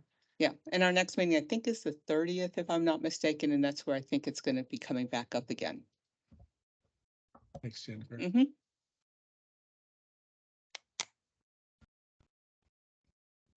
So how do we want to approach this? I mean, we've each gone through kind of our pet projects that we have listed on here. Alan is not here to speak to some of his, but the O and M agreement update is an ongoing effort and And well, right now it's kind of in limbo because of the other discussions that were going on, because the way that gets worded depends on what you guys decide to do. So there hasn't really been any effort put Okay. into updating it until we know which way to go. got it, okay. And then he also had mentioned the understanding of the unassigned reserves. Now, as we go forward with this, you had mentioned to me, and I don't know if it was in a meeting or post meeting, that you will take this list and you will have this as an ongoing attachment to our agenda. Is that a correct statement? I don't remember that, maybe it was Georgia, but yeah, we'll make sure that this stays in there. Sort of like we have our, with the board meetings, we have a list that we keep working on, so we'll just make sure this stays on here and Yeah, gets updated. That's what it was, probably. was Yeah. Georgia. So, yeah, the main concern I had and why I brought this up was I just want to make sure that we don't lose track of any of the projects that we've initiated, nor do I want to have anything come up as a surprise on our budget. Mhm. If we already have something with a reserve, or not a reserve, but a budgetary tag to it, that it was like we promised $350,000 to the landscape budget. Where does that get represented so that we know that that money is already spoken, so we don't double dip? Understood. Yep. No, I think this is great. This is very similar to our agenda item, our agenda tracker, whatever. I forgot the word of it. Yeah. Yeah, but that's what we use for our board meetings, just to keep track of everything, all the items that we have for upcoming meetings and stuff like that. So can you add something onto this that would indicate if we've already tagged our unassigned reserves? My suggestion, Okay. let me pull this up. I've been busy. Look at you. And you can wanna take one of these and pass it down. This is a hard copy of what I'm showing on the screen. Oh wait, I need one more for Mr. Gupper, because he loves his paper. What do I need to do to see it on the screen? It's up. I'm showing it right now.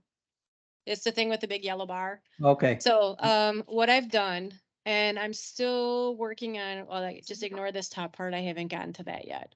But, this, this is, I will make it bigger. Sorry, this is really small. I took the items that I got from the various subcommittees. Oh, I wanted to say, please use the format that I send you to do your budgets. It is a nightmare for me to have to translate everything back into this format if that's not what is used. So, notice I didn't say, You mean this would Bob? yes, I have to take that and turn it into this. This is what I sent out, So because this this is is- the format that we use. So yes, please use the format that I sent you. And it wasn't just you, there were other people that also sent me not what I sent them. So yes. So anyway, moving on. I got it all in here. I've been working away, chugging away at this for the last couple of days. So, everything in yellow here is this is an entirely new section. This is my suggestion, just based on historically, items for the subcommittees have been moved out from under the KW umbrella and into their own line items in the district's budget. We had originally had ponds. Last year, we moved the landscape budget over, and I know there was some discussion about the safety and security, and I think we weren't able to come up with enough items that there would have been more than like one thing on here besides the contract, so we left it under the KW umbrella. But based on items that, the subcommittee's been working on for the community, you can see this one here, the top two, I moved those from a different place in the district's budget. So that's why it just says move from admin services. So if you look at the financials currently and for the rest of this fiscal year, they're going to show up somewhere else, but they're still on your 002. So these are all things that came from the document that I got from Jen, and they're on that thing that you got from Bob, that big spreadsheet.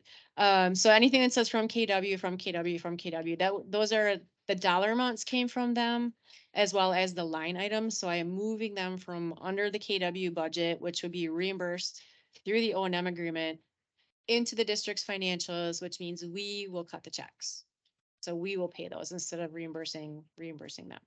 I do have some things I need to check So- on So here. are we gonna pay KW less for managing less money? That's a discussion we need to have, yes, because when this is all said and done, pretty much I think the only items that are left under their budget would be irrigation.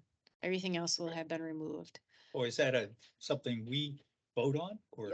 You don't really need to vote. I am making a suggestion as the keeper of the budget, and just to keep you consistent with the way that you're handling the rest of your subcommittees, to do it this way. Since the other two are already here, it just makes sense to move them out as well. And plus it gives us not that Jen doesn't do a good job, but this way, it's the district's assets and it puts it on our financials. So it'll show what we're spending in more detail, because right now the items that are under this part are being all lumped in one line on our financials. So there's no transparency to the rest of the community as far as where those dollars are actually going. We have it in the background and it's in your minutes and it's in the stuff that shows up in the PPAC meetings, but our financials don't show where those funds are being spent. So there's a few things on here that I do need to check into. The gatehouse supplies and passes. The gate technology, I know we're paying for some kind of technology to Wiser as part of our contract. And then Jen, you and I and Chelsea need to talk about that maintenance cart. We had talked about maybe just buying something instead of, I don't know, so. Okay. All right. All right, so that was something that we had talked about, maybe just buying something and said that it would be cheaper than spending $4,000 a year. We probably paid for that thing 12 times over already, so. That was my question. So these numbers came either from, well, the contract I know, and but otherwise these were from estimates that I got from the sheet from the safety, from Dean, actually, or actually Jennifer sent it to me. I think, didn't you send me the safety and security? You sent me yes. Yeah. Okay. Plus hers. Yeah, and I did combine the pest control with the gatehouse repairs and maintenance. I just figured it was such a small amount. It just made sense. It's all part of maintaining the gatehouse. I mean, the pest control was part of it. It was only like $3,000, if that. So I just, Makes sense. there's a separate line under landscape. No, I saw that somewhere else. Okay, because the way it was worded in there, I thought it was part of the gatehouse. Because we have the guardhouse too, where they come every month to spray. And that amount seemed to add up. Yeah, that amount that you had in there seemed to add up to what we were paying for that. So I lumped it in with the gatehouse instead of having two separate lines. There was ant control somewhere else in here that I saw. It's in the landscape budget. So this is my suggestion. And if there's no objections from PPAC, I would like to propose for next fiscal year. I have to check into a couple of these to make sure that there are our responsibility to pay and are not part of the existing contract, to move these items over from under the KW umbrella into our financials. Of course, this is all subject to change. If you decide to go under PPCA, that would change, but for now, I would like to be consistent with the rest of the subcommittees and track this separately. Okay, so when do we reconcile the O&M agreement that we currently pay $93,000 for? Yep. And KW handles a lot of these items. And they still will When for the does- remainder of this fiscal year. So this would go into effect October 1st. Okay, so as I look at it here, safety and security is being asked to take on a whole lot of things that have been maintenance items in the past. Pressure cleaning, things of that nature. If in fact we don't get some kind of a change to that, or if the community association has an issue with this, then I think we need to have that all worked out before we take on any of this type. Okay, Consider so this. I guess I don't understand the community association having an issue with it because this is for maintenance of district For assets. for the last year, we had nothing but conflict and confrontation regarding landscape group. And now we are at a point where 6 people are supposed to take care of all the landscaping and all that minimum, and yet we still pay the same amount of money to Gateway that gives it back to Well, no, we to don't the get community paid. Yeah, association. they get paid. Yeah, but so we've Yeah. taken on money, we still fund all the projects and we do all the work. That, doesn't that work for amount, me. the amount that was agreed upon for the administration of the O and M agreement was voted on by PPAC last year and approved by PPAC before it was put into the budget. And that's what was presented to the board. So we don't have that number yet for the. I next do year. not. Right. I don't have, let's see if you look down right here, this number is blank. I do not have anything for that right now. Bob Gephardt again. To answer some of your concerns. First, this year, this current fiscal year, we are paying $103,000. No, we're not, 96,000. No, we're not paying the 103, we're paying this. Well, they're billing us. No, they're not. Okay. No, they're not. They said they were gonna bill us. They're Okay. not. So it's up to 96 and may or may not go higher. Once the responsibilities change and the payment systems change, we are expecting to go to the PPCA and get a reduction in those costs. They've already agreed to that in a number of meetings, as you so rightly said, in the arguments or comments we had with landscaping. We're beyond that now. They never gave us a new dollar amount. That is going to be part of the O and M agreement, which must be done by October 1st also. So if you take the recommendation that we just had today and you do that, we'll now have a stake in the ground for October 1st, and we will have to rewrite the O and M and negotiate how much we pay them for that. The second part of it was, yeah. The second part was the responsibilities, and you were talking about the maintenance, and rightly so.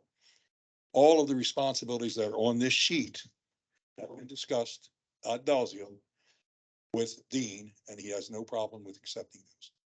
We have to implement, and that's gonna take a little time, just like we did with landscaping. But that's the target. If problems come up and we can't do it, then we'll fall back. But right now, he's more than willing to accept that as a challenge for that group, in much the same way Mark did. Mark didn't have the organization in place when he accepted them, but he does now, and they're doing quite well. And they're both modeled after ponds. I don't know. if Laura, that is answers Dean your still question. on? Yes, yes. You want to respond to that, Dean? Bob Yes, and sir. I have spoken Jennifer, several did you- No, times about Dean, this. Dean's on. Go ahead, Dean. Okay, sorry.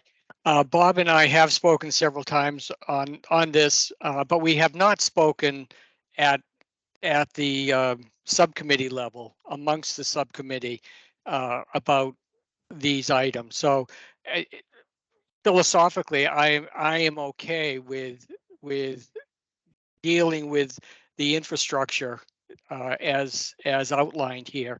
I do want to and think it's important that we have the conversation at our subcommittee level to ensure that as a group we can support this the responsibilities of taking this on.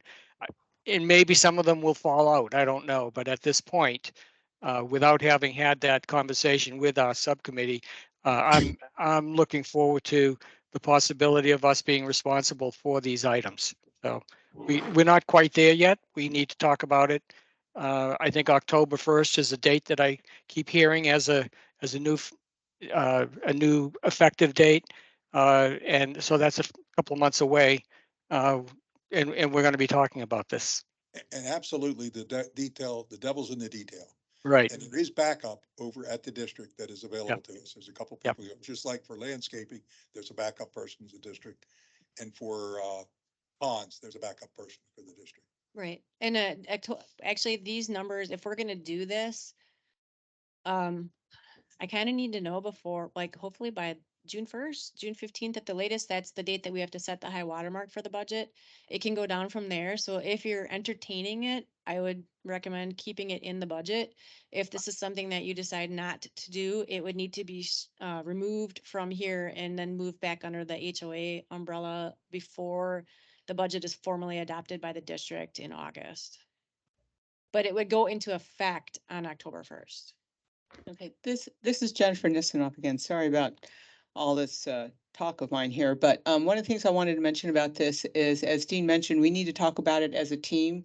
And I've got the action item to make sure that it gets on the agenda for the next meeting, because this could have, it could have rather large implications for the team. We're just not really sure yet because we don't understand the entire scope.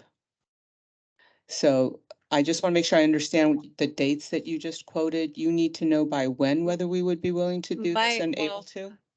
I'm gonna, if it's okay with, I would like to just leave it in here so that it's in there for the high water Mhm. mark. We can always take it out. Okay, If we take it out now, you can't put it back in. So I would prefer to leave it in there. The board, my goal is to have them set the high water mark at the June 1st board meeting. The drop dead state statute date is June 15th, so it has to be done no later than then. We normally have our public hearing for adopting the budget at our second meeting in August, which I believe is the 17th. And so that, I mean, the cuts would have to happen before then because we have to calculate all the sure. everything. So I would say by for sure end of June, maybe very early July would be safe. So it gives you a few meetings to Okay. discuss some things. That's helpful. Okay, And thank- I mean, if there's anything that you guys need for documentation or anything, let me know and I can do that. I'm getting a little unburied right now from the software, so I have a little more free time to help out with some other tasks. okay, great. Thank you. You're welcome. So, one final thought. Nearly every month that we had a meeting, Bill Sirico commented that they were willing to negotiate. And we're now a year out or something, and there has been no figure thrown out, no negotiation being done, whatever. Now you're asking us to make a commitment to this in June. And Bob is saying that this is going to be negotiated in October. No, it'd be effective October. Yeah. So here's how How's this that would work? work. I'm asking you. My only concern is that we're gonna get in a fight with the Community Association Master Board again. We're gonna take, the safety and security is gonna be asked to take on all kinds of maintenance related things. And yet we're still gonna pay the same amount of O and M agreement. No, we need to negotiate the O&M agreement as part of the budget process. So that would be part of all of this. Okay, So so just when will because, that be done? When would that be done so that we can make a, that safety and security can make a decision as? let me just take clarify that stuff. because these items are on here doesn't mean that your subcommittee is expected to perform these tasks. It would be just for you to oversee the stuff that is done under them. It's not like we're asking you to go do the pressure washing or asking you to go and do the repairs on the lights. It would just be to work with us, the district, to oversee, to make sure that things are happening with the Okay. project. So really, it's not any different than what you guys have been doing now. These are all being paid under the KW umbrella, so the responsibilities would not change. It would just be that they would be Okay. reported under our financials. And I get that, Laura. My question is, or my issue with a lot of this is that, as an example, people who are working on this on a day-to-day basis, you know, are, whether it be KW or the district, has access to the people who are supposed to implement these things that we put in place. Now, it's been a year and we are now trying to get the generator hooked up and the light put on. Now, is anybody from a safety and security able to call West Coast Lighting and get it and get somebody to pick up the phone? That would be run through here then, like it's run, Okay, like we're but handling you it now. understand what Yes. I'm talking about? Yeah. We have no leverage. So, You are our boots on the ground at Pelican. So if you need something, then that would be run through here. Just like you go to KW now and they take care of it for the smaller items. He who controls the checkbook has the leverage. Yeah. And if Laura has the checkbook, that's the leverage. And the other thing I want to just throw out, there are some things we pay for currently, we could charge the 6% sales tax, state of Florida. All that goes away over here. So that's just another little carrot. It's not a great deal of money, but it's Well, I'm another item. 100% on board and getting everything that we can over on the district in terms of paying for it and that type of stuff. And the same person that did the function, whatever that function is, last year and this year, is gonna do it next year. It'll be exactly the same. Exactly the same. Everything is still gonna occur exactly the same, except that they'll be issuing a check. The thing that would change would be if you had something in this current year where you went to KW to say, hey, we need this, and you would go to Jen or someone from her staff and ask them to fix it, you would just come to us instead.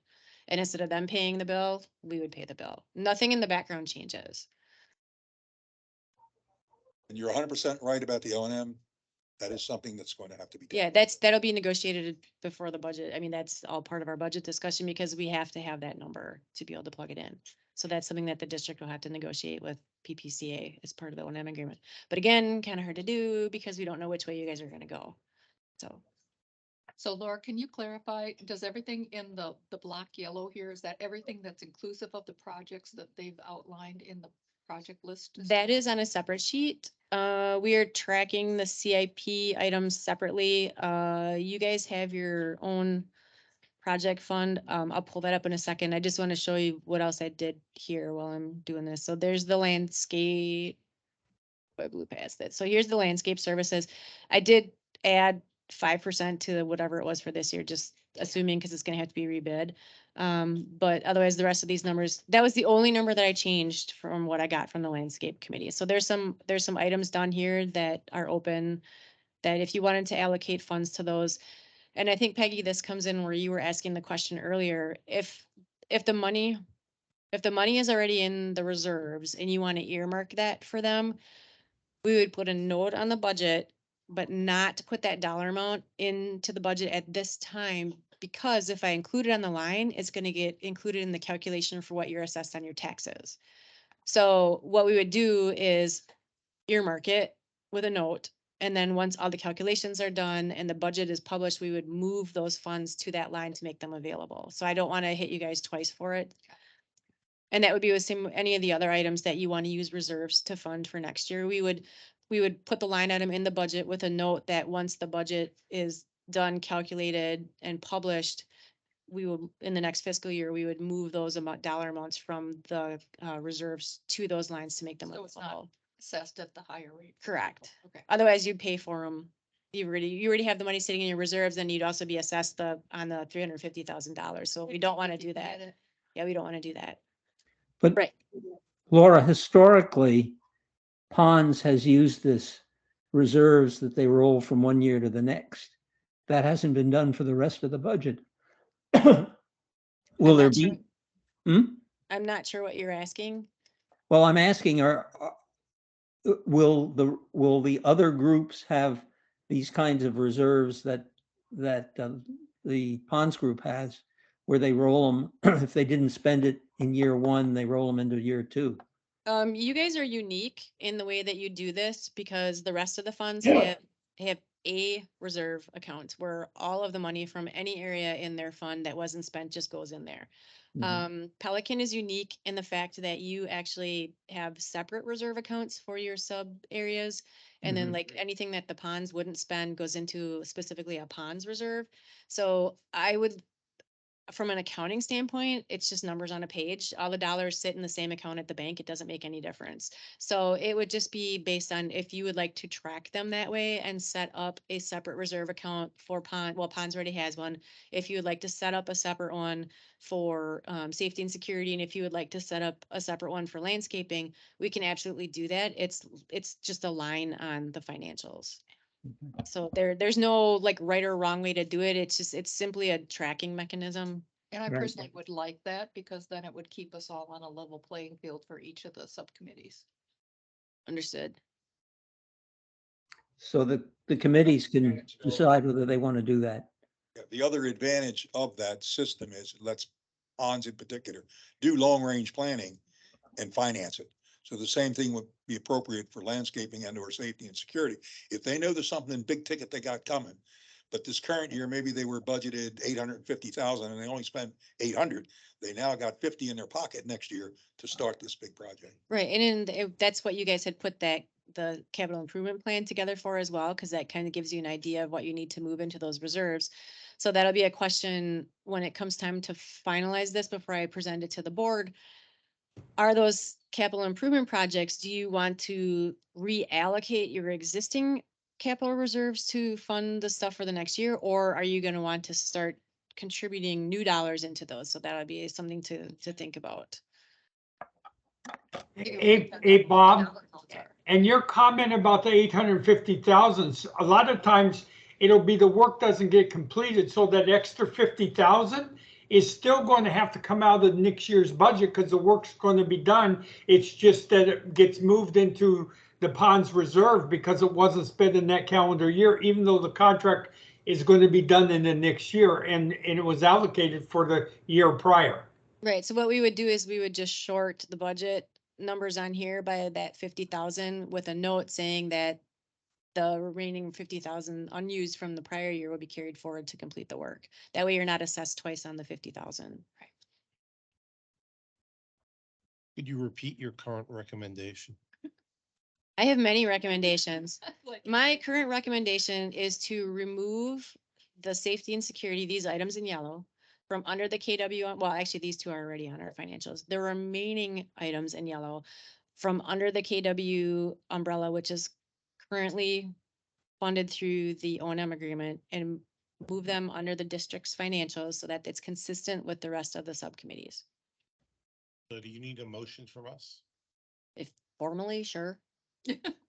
You guys are gonna approve the budget and this is a budget line item, and this is the way the budget is set up, so if you agree with the budget structure, then it gets approved there as well. Well, I'll make a motion to accept the recommendation as presented. I'll second that. Need a vote? Aye. Aye. No. All right. Aye. Laura, another question. What happens to the big, the reserve? We charge to reserves a kind of general reserve every year. You know, last year it was $200,000, I think. Where does that come into play in this process? That would be this part down here. You just have to decide what you want to put in it. I haven't put anything in here yet. I did add at the suggestion of the district, both and KW, that we did add a new line for emergency, which doesn't necessarily mean hurricane, but if it's basically something unplanned, we're going to track that separate. Mhm. So Phil, you're this $200,000 here. Yes. PPAC would need to tell me, do you want to put that in there? Or maybe you want to take that and divide it up among those other projects? I mean, this is ultimately your budget. So I would need to know how much you want to put in capital, how you'd like to divvy it up, if you want to put anything in capital. So again, that's not, I mean, I can make some recommendations once I've had a chance to sift through your CIP a little better, and then add those other items from that report from Tetra Tech. I could make recommendations. This has been a general slush fund that you can pull from for anything. It's not earmarked for anything in particular.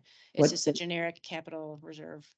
Yeah, aren't we going to get a recommendation for what the capital reserve is from the capital reserve study that was done? We gave that out already. That was presented a couple meetings ago. Right. Yeah, it was actually less than what you're currently putting in. Yeah, Carol, you have right. You have So some that, comments? that, hmm? Did you have some comments?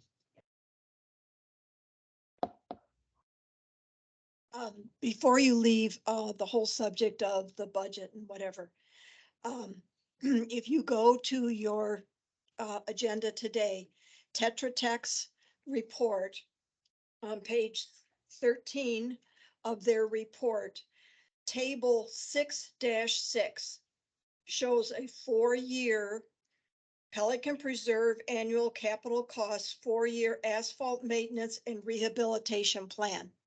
And that would take care of the 3 streets that were rated poor, and I think it's 9 streets that were rated fair over the next 4 years. Did you go down further. go down? You got to go further. Yep. Page 13.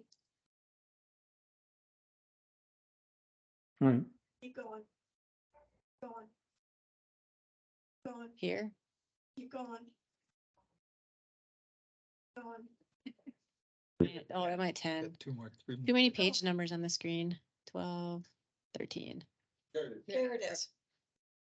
If you go to this chart, I think you should put this into your budget also. Yeah. Using their numbers.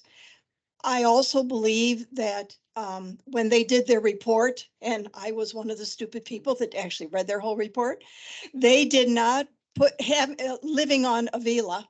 I can tell you, we also incurred additional costs, not just the stripping and the actual pavement and the gutters and everything, but we had to pay another 40,000 for engineering because the engineering before the contractor would do the work, he wanted to do soil borings to see what the underlying roadbed was like underneath. So it'll be a little higher than this, but I think if you use this as a guide, you're in good shape as far as the next 4 years as to putting money aside to start doing your roads. So to me, that particular chart was very, very useful. And I would suggest that you use their numbers. I also know, living on Avila, that from the time we started talking about doing the road and you had the first study by Tetra Tech many years ago before I ever got on the CDD or was on PPAC, it took approximately 18 months to 2 years to put it all together. So actually, I would urge you to start the work now. You're not going to be spending any of this money till after your new budget's in place anyway. But it takes time to get that ball rolling. And I would also think that because they're doing 3 to 4 streets per year in this 4-year program, they would also then, you might be able to get some cost savings by doing it all at the same time with the same contractor, letting one contractor for 3 as opposed to one contractor for just one street. So I think this is an excellent idea where you should start working on the roads. Thank you. Carol, thank you for bringing that up. It prompts me to look at this operating budget for safety and security. Currently, contract security service is like 397,000. It's projected to be 420,000 in the budget of 2024. That first figure was 280 some $1,000. So that means that between the contract for series and for the projected road, that this budget for, as it stands right now, for safety and security, $700,000 is allocated to those two factors against a total of $774,000. I'm not a financial person, but I can add up some simple numbers. If I could, one last time, and then I'm gonna shut up. No, you won't. Yeah, I really will. Well, I've been involved in the budget for 17 years, so I mean, okay. And Carol brought up a great point. But remember that you've already got almost 4 million in reserves. So when the boardwalk came up, we had the money. When this road came up for Avila, we had the money. Now, the recommendation that we're getting or have received from the capital asset guy recommended we cut the amount we're putting in each year. That's crazy. I mean, I don't think we want to do that, but we're well funded, better than anybody else in Gateway. We want to maintain that. So what we should do with these numbers in mind is consider maybe taking our $200,000 capital reserve for the next 4 years to 250. And that way we're covering this. We still retain the 4 million. And we're not increasing the residents' dues. That's the other part of it. These non-ad valorem taxes. This group has always been laser focused on keeping our costs in line. It's always very easy to want to put more money away, pay for this, pay for that. I just implore you to please keep your eye on the prize. When it's all said and done, this high water mark is going to come a number, and that means the tax bills are going to be influenced.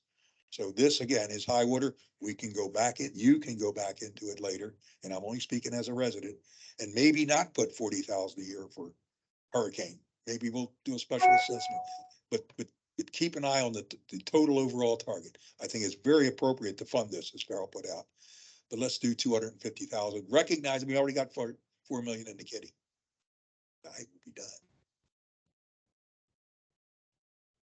Or when we discussed the Tetra Tech report, didn't this committee direct you to put it in, integrate it into the CIP.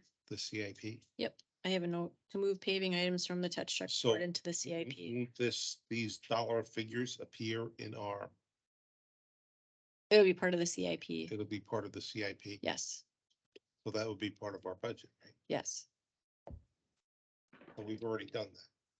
Let's just make sure that we have sufficient in this high watermark budget, so we don't back ourselves into a corner. It's always better to throw everything at the wall and then you can peel it off later if it's too much. Cause you Yep. can't go up. Once you set the high water mark, that's it. It cannot go up. It can only go down or stay the same. So if we change our recommendation to say 250,000 into reserves, Well, that's actually less than this amount here that you've already directed me to add in.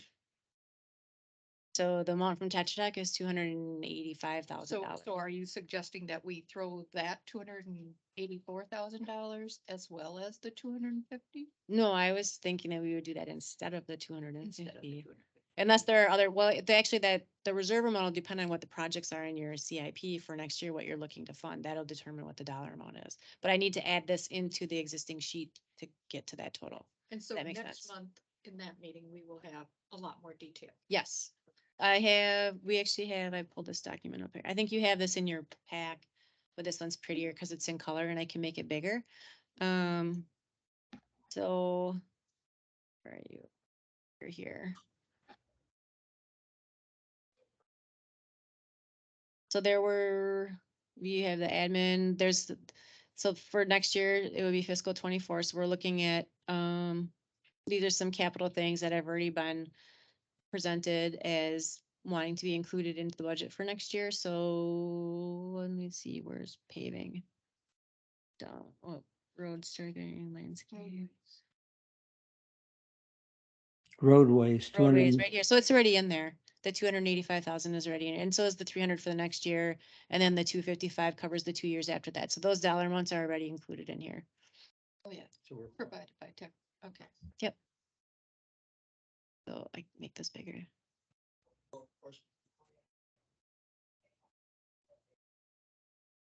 That is the plan to fund the capital for next year, yes.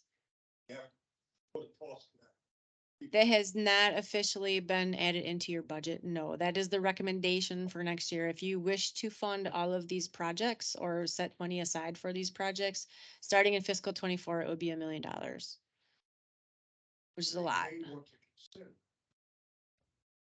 But I do need to check because I think some of this is already included in the operations budget, so I will need to double check that. Chelsea actually worked on this document. I had some input into it initially. I am behind on reviewing it, so I need to make sure that we're not.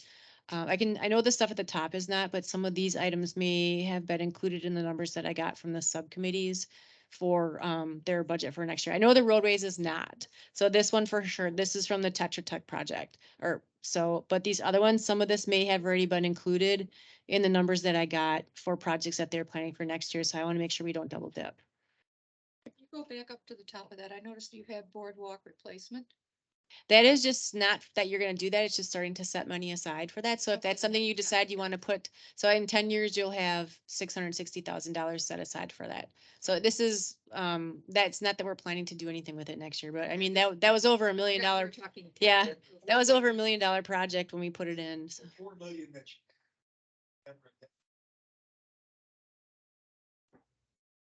some money aside. Need to put some money aside for future capital expenses. Lennar never did it. We threw $200,000. This is the attempt to quantify that. Okay. So you can see here in the notes, it says estimate replacement cost is 1.2 million, but that was based on what it cost to put it in. So in 10 years, it probably will be a little more than that. But this is just to give you an idea of things. And if you choose to not fund them this year and to push it off and put in more over the next years, I mean, that's ultimately your call. But this is to help you. These are things that are coming up in the next 10 years or that we anticipate will need to be funded within the next 10 years. And so instead of it taking a huge hit in one year, it's kind of spread out across the top. But again, you have complete flexibility for how you choose to divvy these up. This is just our recommendation to keep it kind of even keel, but $1 million is a lot of money, so. But again, I have to verify that. I think some of these are double dips. So I'll verify that. Yeah, we need to know those when we put it together. Cool. You can see some of the notes here too are based on the capital reserve study, based on capital reserve study, Mhm. based from the Tetra Tech report, based on capital reserve. So they weren't like numbers that we made up. They were from information that we got from people we paid to tell us what we should be setting aside. Are there any other agenda items that we need to discuss? I have one question. It's not an agenda item, but Georgia asked me to verify who is going to be able to attend the June meeting in person because John and Peggy will not be able to be here. So I can't ask Alan because he's not here, but I will attend. Martin, you'll be here, Randy will be here. What's the date? Whatever. Yeah, June 8th. Yeah, I can attend. I'll have to find out if Alan will be here. And Sharon, so, because she's not here either. So Martin, yes. Randy, yes. I'm a Randy, what did yes. you say? I'm a yes. Phil. Bill's a Yeah. yes, okay. Yeah. All right, so we got 3, so I got 2 more people to check with, but we'll find out. I just wanted to make sure, since we already knew 2 people wouldn't be able to make it. Okay, I do not have anything else to share at this time. I am still working on budgets, so I am working on the operations portion of your budget. We will not have the calculations for what the effect on the taxes will be for a little bit yet, so, I can't share that because I don't have it.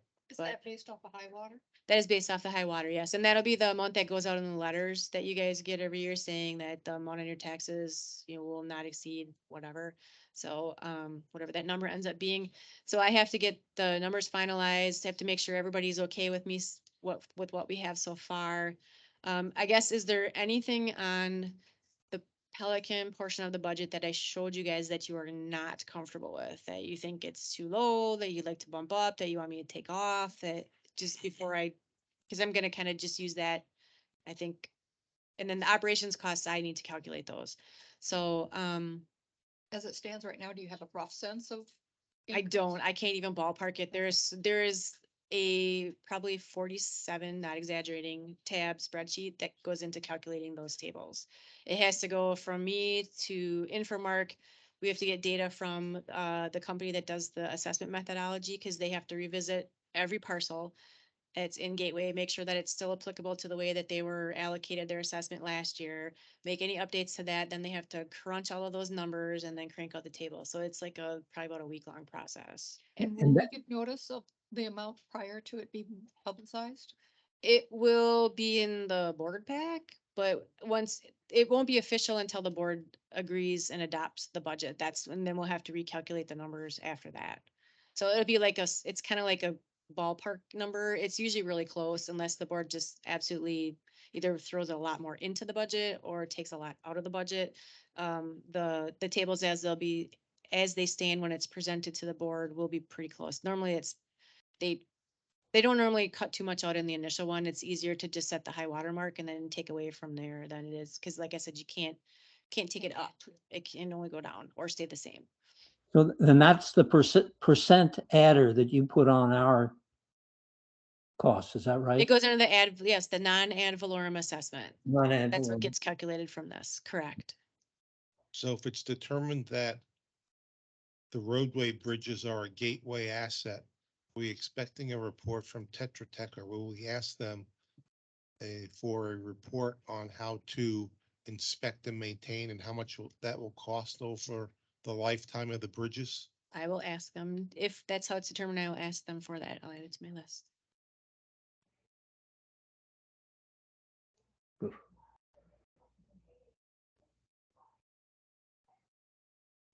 Okay, That should be tied in, It would be, The- it would go into your capital improvement plan. Yep, and that would be tied in with road replacement too. correct.